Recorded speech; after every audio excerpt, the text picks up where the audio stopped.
মাননীয় সদস্যবৃন্দ, খারাপ প্রেসিডেন্স উত্থাপন করবেন না। মাননীয় সদস্যবৃন্দ, আমি এখন মহামান্য রাষ্ট্রপতি জনাব মোহাম্মদ শাহাবুদ্দিনকে তার মূল্যবান ভাষণ প্রদানের জন্য অনুরোধ জানাচ্ছি।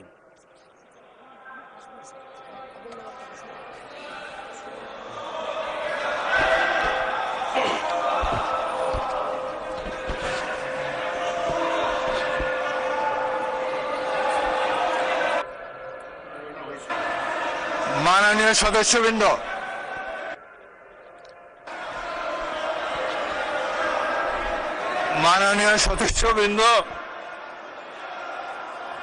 অনুগ্রহ করে আমার কথা শোনার চেষ্টা করুন। মাননীয় সদস্যবৃন্দ, আমরা মহান জাতীয় সংসদে কার্যপ্রণালী বিধি, সংবিধান এবং রেওয়াজসমূহ অনুসরণ করতে চাই।